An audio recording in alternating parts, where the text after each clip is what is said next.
Hello and thanks for coming back for another vlog. Today I'm going to be doing something slightly different. I'm going to be doing some waterfall photography, but I'm going to be using my Huawei mobile phone. I've had this phone for a while now, but I've never really done any photography with it really, apart from snapshots of the kids and stuff like that and behind the scenes shots.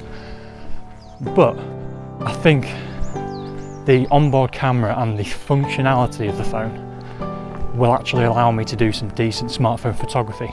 So I've come to some waterfalls that I know pretty well, and as I say, this will be the first time doing any waterfall photography or any sort of better than snapshots on the weekend photography with my mobile phone.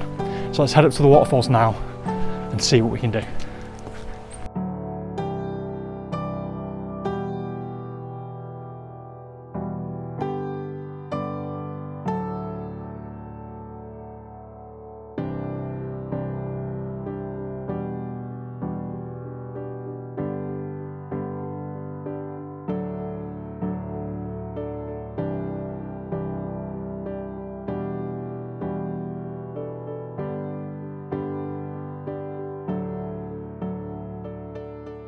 Okay, so as you can see, I've got my mobile phone set up. I'm using my three-legged thing Travis tripod and also a phone holder which came with the Iggy mini tripod when I got this for free. So I'm actually making use of it. It's been sat in a drawer for a while, so I'm actually making use of it today, which is quite a good thing. So I've set my composition up and I've got this green mossy rock in the foreground. I've also got the one to the left hand side of it in the shot as well, and then I've got the main focus of the image is the waterfall, and it kind of disappears, the rock that is coming over sort of disappears into the distance towards the right hand side of the screen. So let's start recording the screen, and you'll see that I'm using the camera's native app and I'm using light painting mode. So if you go to the camera's native app, the phone's native camera app, swipe right, you'll be presented with loads of options, and this is light painting. You can then click, you'll be given different options, so you can do specifically for car light trails, for light graffiti, for silky water, or for star astro stuff. But for this we're going to be using silky water, so we can slow that water right down so it looks white and almost milky. So basically what the app does, if I hit go, it's a bit like taking a long exposure on a camera. It's a bit like slowing the amount of light that gets to your lens down, apart from with the phone it takes loads of pictures and then rams them all together. You can actually do that in Photoshop if you took a load of imagery with your DSLR, and you could then photo merge them together to create something similar to this. So I'm running it for about 30 seconds. Let's see what that looks like. We'll pull it up on the screen. And yeah, it looks good. For a mobile phone shot, it looks pretty tidy actually. So I was actually quite happy with how that shot turned out. However, as we're doing mobile phone photography, I am going to edit it within the phone itself using a mobile phone app. Google's Snapseed is as good as any mobile phone photography editing app that I've seen. There's a lot that you'll just stick a filter on it, like a vintage filter or something, but with Snapseed you've got a lot more control and it's free. So I'm going to keep taking a few more pictures, and then the plan is to take them back to the van and we'll have a sit down somewhere, because it's really nice. It's a really nice spring day, even though it's not quite spring yet, but there's no point in sitting in the van during this. So I'm going to take some more shots. I might try from here again, try and get a little less water in the foreground, and then we will head back to the van afterwards. But I'm going to get a few different shots. I'll put them on the screen and I'll get a bit of B-roll of me doing it all, and then we'll go and find somewhere to do a bit of editing. Right, let's set another one off.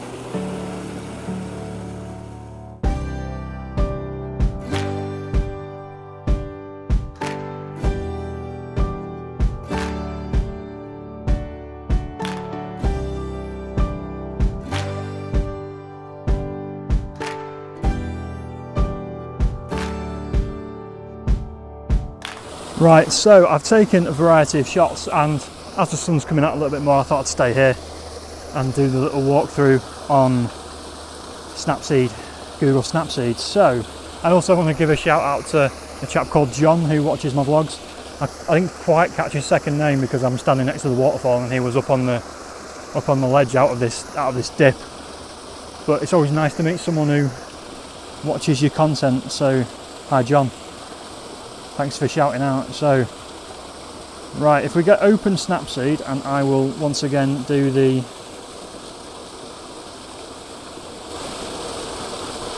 I'll record the screen as well at the same time, and I'll put it up here somewhere. Okay, so we can tap open to open from anywhere, and if we go to recent, this is the shot that I was most happy with. I think I might actually crop it because I think it looked better cropped. So I haven't used this that much, but let's figure it out together, shall we? So let's crop it about there, I reckon. Maybe let's move it over that way slightly so the full rock's in. Yeah, we'll go with that. I'll crop into that, and I love the detail on the rock in the foreground. It's beautiful. So as you can see there, you can do auto filters like I've said before. That was quite nice. See what else they've got. But we'll cancel that and go into tools and do it properly. So to tune the image, we look at the brightness, as you can see at the top, and I think it's bright enough, so I'm just going to pull it down slightly.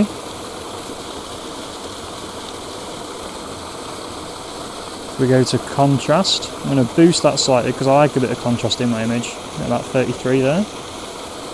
Saturation, oh, don't want it that low, do we? We don't want it too high that the greens stand out too much and look unnatural. So let's go for about 25. Ambience, as you can see, just floating through there. It actually looks better if we just try and sort the light out slightly, because it's very bright on the left hand side of the screen, left hand side of the shot. If we can just pull those highlights down a touch, not too much, just to there. Shadows, there isn't a lot of shadow going on really. I'll leave it, -1 will do. And then if we go to warmth,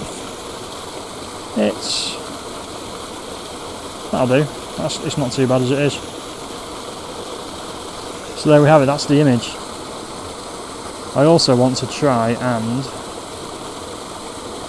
if I use tools again, use a brush to bring the exposure down slightly at the top.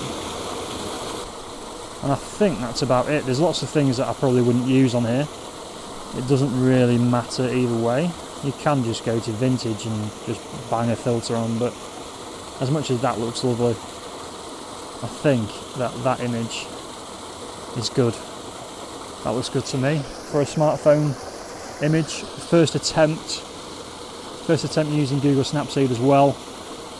I'm quite happy with that. So if I can save that somehow, export, save a copy to my phone, and then while I'm here, I'm going to bob it straight onto Instagram. So I'll record the screen again and you can just see me bob it onto Instagram. So there we go, that's the one. Go to next, and we'll just type in a bit of smartphone photography this morning. Not bad for a first image. And then I'll just put a couple of hashtags in, and I'll put the main ones in later.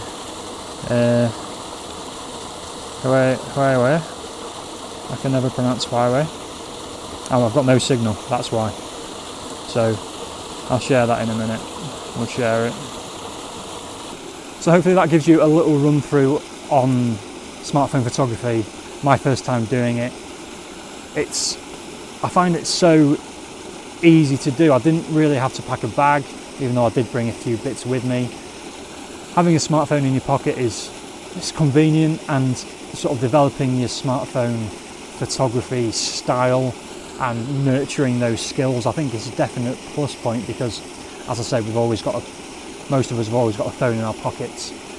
So I hope you enjoyed this little run through. Please check out some more of my content and do consider subscribing if you haven't done already, and hopefully I'll see you on the next one. Stay safe, and I'll see you soon.